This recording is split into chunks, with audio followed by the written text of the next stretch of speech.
Sorry, I feel like I should start this by saying I have got a lot more makeup on than usual, and I'm sorry if it looks ridiculous, but I got hit by a bus 2 days ago. It's like bruised all down one side. So I put a lot of concealer and stuff all down my face because I currently look like Frankenstein's monster. My skin's like a yellowy green kind of colour. I'm alright, I stepped in front of a bus and then it hit me. Like, it wasn't going particularly fast, so I wasn't really hurt that badly. It was like 15 miles an hour, so it's not bad at all. So I was pretty lucky and I hadn't died, and you know, I'm alright, so not to worry, love, not to worry. But yeah, I just thought, like, because usually if I change the slightest little bit about my makeup, you're all like, oh my god, you look like a prostitute. And I just want to say I am not a prostitute, I just got hit by a bus. So I hope you feel incredibly guilty. Hello, my name's Ali Bonga and welcome to Movie Club. If you're unfamiliar about Movie Club, it's where we meet on a Monday, Wednesday and a Friday. We watch a movie, we comment down below, we send in a review, we argue that we haven't watched Pokemon the first movie yet. Get on that. And generally just have a lot of fun and poke fun at Car Guy. The easiest way to watch all the movies that we watch on Movie Club is go to the sponsored link netflix.com/PhillyD to get your 3 months trial. Or if you live in the UK like me and don't have access to Netflix, you can go onto lovefilm.com as well and you also get a 3 month there. Today we're watching Gamer, which IMDb describes as: in a future mind-controlling game, death row convicts are forced to battle in a dorm room type environment.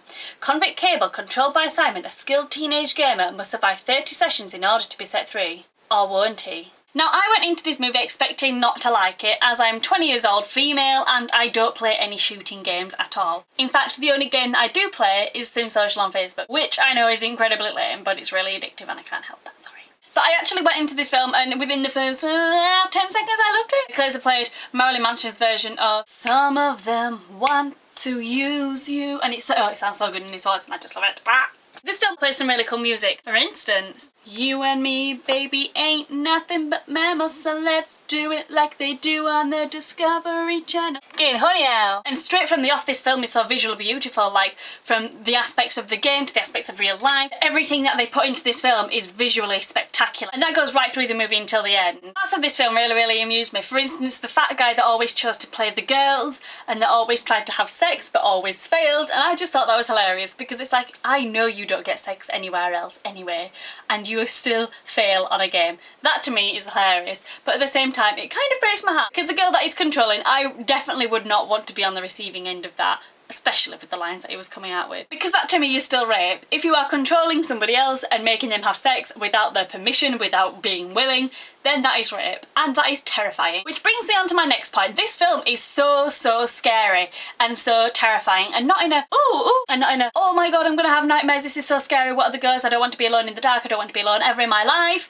Scary. It's the type of scary that you're like, what the bitch? Why do human beings like this exist? Why are the human being species so terrible? I hate being a human right now. That kind of scary. When you realise what your species is actually capable of and the damage it can do, it is quite terrifying. At least for me, at least. Another reason why I love this film is that Michael C. Hall is one of the protagonists, and he is one of the most underappreciated actors that I've come to know in the past recent years, because Dexter is the most amazing series that ever existed, ever. Unless there was like a Jurassic Park series, then probably that. But he's so underappreciated and he's so great. And then we have Gerard Butler, who is the main protagonist, and he is basically there because, well, A, he's a brilliant actor, but B, he's there for the girlfriends that got forced to watch this film by their COD-loving boyfriends. And by COD, I don't mean a penis, I mean the game. If it was a penis, that'd be, you know, kind of awkward. After watching this film, I swear that I will forever be a very good girl, because I do not want to be controlled or raped by anybody. I do not want to be on the receiving end of this.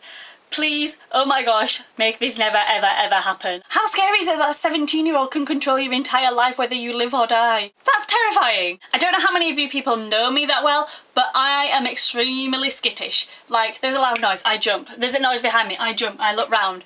I am extremely skittish, and I am hyper-vigilant about murderers. So this film for me was very jumpy. So if you're like me, then you kind of look like you're having an epileptic fit through it because it is very jumpy, it's very fast-paced, but I would 100% definitely recommend it.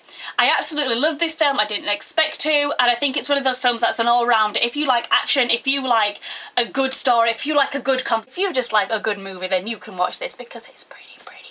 So yeah, 100% go watch it. Your movie review homework for Wednesday is precious. Don't forget to leave comments down below of what you thought of the movie and also movies that we could possibly watch in the future. That's all from me. What do you think, Movie Club?